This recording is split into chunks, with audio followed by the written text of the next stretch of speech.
Truth is one and the same always, though ages and generations pass away, and one generation goes and another comes, yet the word and power and spirit of the living God endures forever, and is the same and never changes.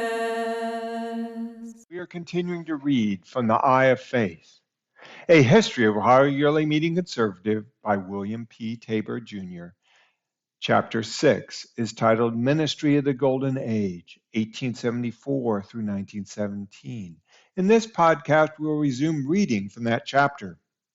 While considering factors which might have discouraged new life in ministry during this period, brief mention might be made of Asa Branson, who lived 1810 to 1909. Cousin and close friend of Anne Branson, Asa first began to speak in meeting in 1851, even as Anne was praying for him. Contemporaries described him as blunt, stubborn, and rigid in his adherence to the old ways. As early as 1873, Thomas Elkton of Philadelphia had written of Asa.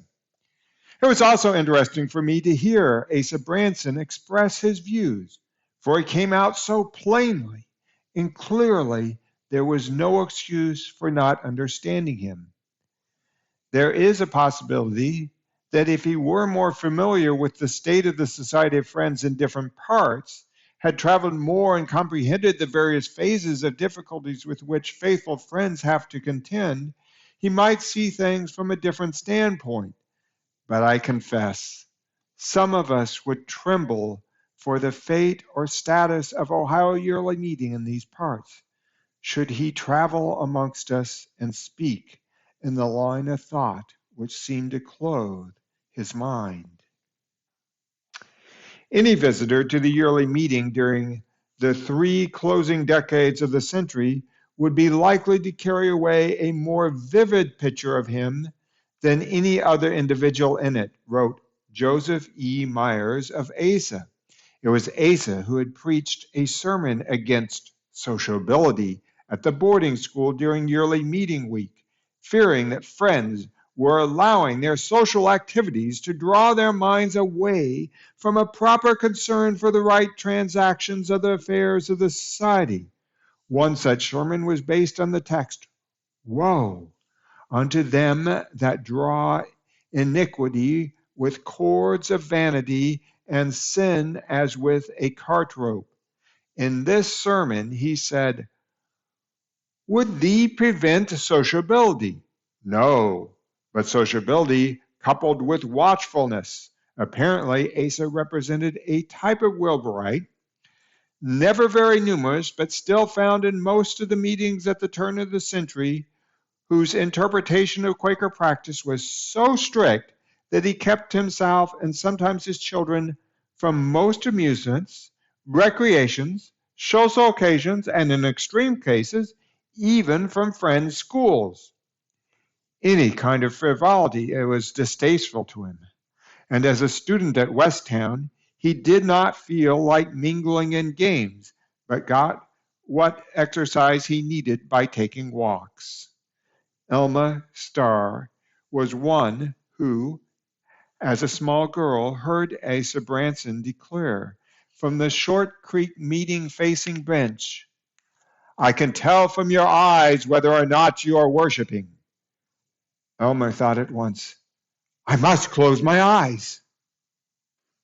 In spite of Asa's almost total deafness, the yearly meeting often deferred to him during the last years of his life. One friend characterized him as the whip of Ohio Yearly Meeting. Asa sat by the clerk's table during yearly meeting, and the assistant clerk passed him notes and documents so he could know what was happening. One year, no epistles at all were sent because of his objections to them. Asa was also opposed to standard time, which had been introduced to the end of the confusion of various times and time zones. He set his own clocks on sun time with the help of the almanac. Even in his last illness, he had enough strength to insist, "I want my medicine on sun time." The difference paid to Asa Branson and the other elderly friends might, on the surface, have given the Wilburite subculture of its harmony and graciousness an aura of concord and social unity. In practice, however, such deference permitted members of the almost autonomous select meetings, ministers and elders, to exercise control without touching the minds of the young people. Interviews with those who grew up before the turn of the century suggest that as young people, they did not really understand Quakerism, since neither Quakerism nor the Bible could be taught like other subjects.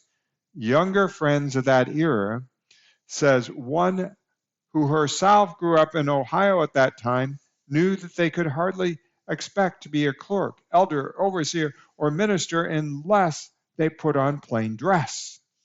Those who did not do so were not used.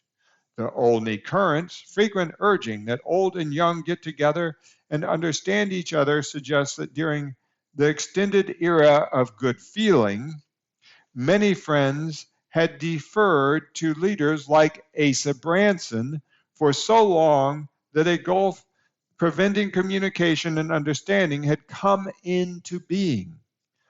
All of these factors appeared to have combined to make the ministry and proper friends a world apart, a world denied to almost anyone who was young, and a world made less attractive by the archaic character of its leading proponents.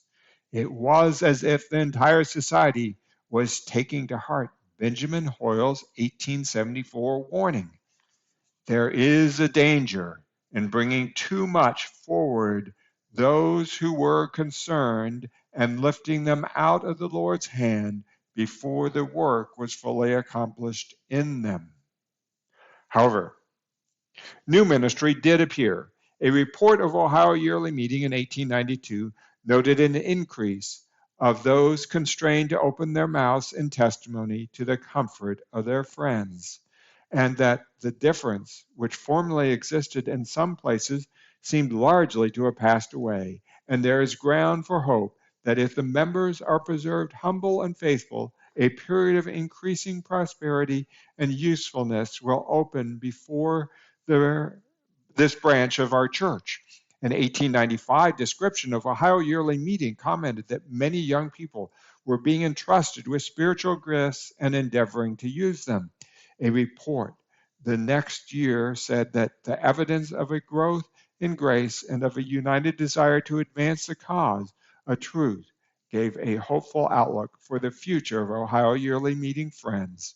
Another report of Yearly Meeting mentioned that a meeting appointed for the young took place according to the arrangement. Several form benches near the front of the meeting room were reserved for the seats of those to whom concern extended.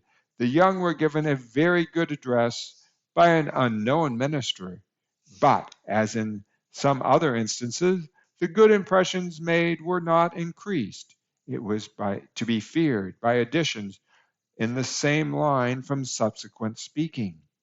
One prominent minister of the period after 1890 was Hannah Stratton, who lived from 1825 to 1903, who had been acknowledged as a minister in 1869 at the age of 44.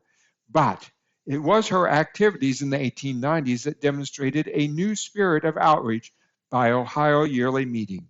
She and her husband, Barclay Stratton, had served as superintendent and matron of the boarding school for about 12 years before 1890, and were prominent in other ways. Like Anne Branson and Esther Fowler, Hannah is described as being frail and nervous, often becoming ill before finally yielding to a concern to travel in the ministry, although she once remarked to a younger friend, the ministry, that is, doesn't get easy. And although she wrote while on a tour of ministry near the end of her life, she hoped, "I may soon be released from this awful responsible line of labor." She also, like the other great ministers of her day, felt that obeying the call to ministry had been her meat and drink. The memorial prepared by her home meeting, Winona, praised her humility and her ability to be silent. Humility was a conspicuous trait in her character, having a low estimate of her own attainments. She was very careful not to exceed the limitations of truth. The weightiness of her spirit and her humble, reverent waiting for the rising of divine life was instructive, not daring to open her lips without feeling a renewed qualification and a necessity laid open upon her to stand forth in the work. In 1894, a few years after her husband's death, Hannah Stratton finally voiced a concern to her monthly and quarterly meeting and to the yearly meeting of ministers and elders that she now believed it right to stand resigned to visit in the love of the gospel amongst those of our profession in Great Britain. Although nearly 3/4 of a century separated her concern from the concerns of the great Jonathan Taylor, to visit England in 1831, the same covering of solemnity came over the meeting after it had heard her concern, just as it had for him so long ago. Hannah was released to go forth, a living symbol of Ohio's growing confidence and concern for outreach. Accompanied by Jesse Edgerton, who would soon be recognized as a minister, and one other friend, the 70-year-old woman sat out in 1895, not knowing whether she would be welcomed by London yearly meeting, which had not recognized her yearly meeting for about 40 years. Brief notes of her travel appeared in The Friend from Philadelphia, which reported that she attended yearly meeting in Ireland and was, after some consideration, invited to attend the meeting of ministers and elders there. Apparently, she was given a welcome to minister among friends in Scotland, but she was not recognized by the meeting for sufferings at London.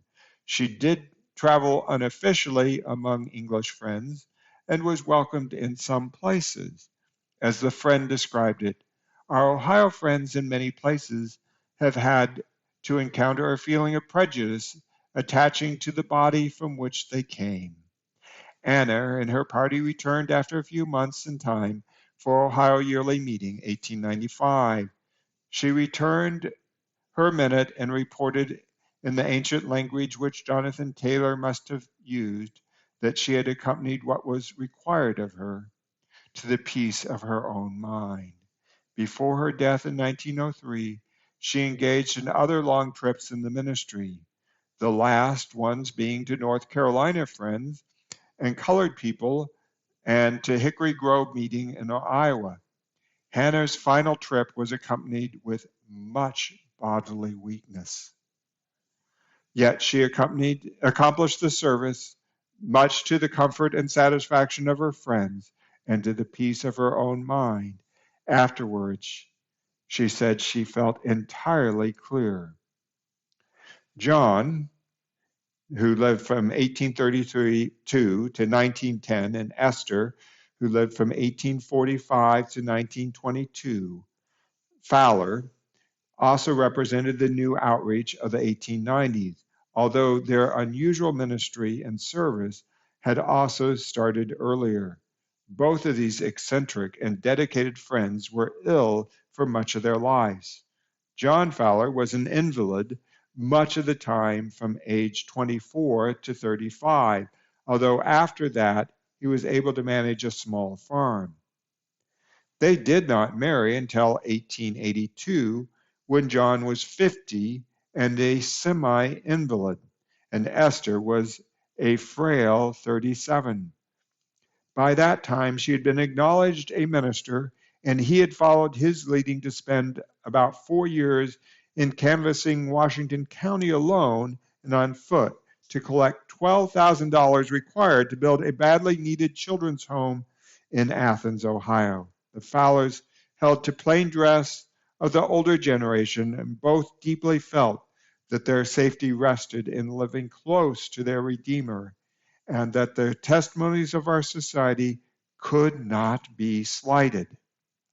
Joseph Misers tells the story of a neighbor and friend of Esther Fowler who asked to hang part of a large wash on the Fowlers' clothesline, but Esther felt that gay clothing would seem out of place in her yard and would seem inconsistent to those who saw it. No doubt she felt the necessity of avoiding all appearances of evil. A woman who remembered Esther Fowler described her as loving and gentle, the most gifted minister she ever knew. Like Asa Branson, the shy Esther Fowler was often led to speak to individuals or strangers on any day of the week. And like Anne, she was often required to speak to individuals standing around after a meeting for worship. Her communication was usually accurate regarding the individual state. She feared to disobey such leadings, for she would be overwhelmed with great uneasiness if she did so. As a minister, she had a powerful, though pleasant voice, even when she was unable to rise to speak. Apparently, she was a very pleasant companion with a keen sense of humor. About 1891, the Fowlers felt they should move to Westchester, Pennsylvania, where they stayed for about 5 years, becoming members of Birmingham Meeting. That's was part of Philadelphia Yearly Meeting Orthodox. Well, there, Esther was given a minute to visit some inhabitants of northeastern Africa and possibly some service between here and there. According to the Fowlers, set off for Egypt via England and London meeting for sufferings during the same year, that's 1895, that Hannah Stratton made her journey. As members of Philadelphia Yearly Meeting, they could be officially received by English friends, although the vagueness of their minute caused some searching and pointed questions in the meeting for sufferings of London. They finally reached Cairo with no clear idea of what to do, but were soon led to visit the mission schools in the city. For about a month, they did this, while Esther obeyed her leadings to speak to pupils, teachers, and teachers in training. John's sensitive heart was touched by the terrible condition of the many blind people and orphan children on the streets. 2 years after their return to America, they moved to Winona, Ohio. John felt called to raise money for an orphanage and school in Cairo. Although he personally solicited $10,000 and another $9,000 had been contributed to the project, the funds were turned over to the American United Presbyterian Mission, which constructed and then operated an orphanage and school for girls for many years. Even after the Fowler orphanage passed into ownership and control of the native Coptic Church, Ohio Friends continued to send contributions to the institution. The Fowlers' next long journey, except for one to California, was to Japan in 1908, when John was frail and 76. Even though the Fowlers had lived near Philadelphia, they had never heard before their arrival in Japan that there were any friends there other than distant relative of Esther's. They were accommodated at the Friends School in Tokyo for their stay of less than a month, which was shortened and restricted by John's deteriorating health. During this time, they left the compound only 5 or 6 times, but Esther spoke and visited with individuals as was her custom. They did hold a traditional meeting of worship in which Esther spoke after long unprogrammed silence. This was a novelty to Japanese friends, as they had known only programmed friends worship. A teacher in the school wrote some years later that as friends in Japan evolved in the years after the Fowler visit, it became evident that the kind of meetings for worship appreciated by most spiritual friends was the unprogrammed meeting held on the basis of silence. I verily believe Fowler's call was to friends in Japan, although they little guessed it at the time. I have always thought that they gave a direction to the thinking of friends in Japan that was proven most helpful in establishing a more spiritual form of worship. After John's death 2 years later, Esther continued to make trips under religious concern, including one to the British Isles. This concludes the reading of Section B of Chapter 6, Ministry of the Golden Age, 1874 through 1917, in the Eye of Faith, a history of Ohio Yearly Meeting Conservative by William P. Tabor, Jr. The podcast thee just heard was a production of Ohio Yearly Meeting. It was read by Kent Palmer. The words from our introduction were written by Margaret Fell in 1660. The music was composed and sung by Paulette Meyer. More information at our website, www.paulettemeyer.com. Truth is one and the same always, though ages and generations pass away. And one generation goes and another comes, yet the word and power and spirit of the living God endures forever, and is the same and never changes.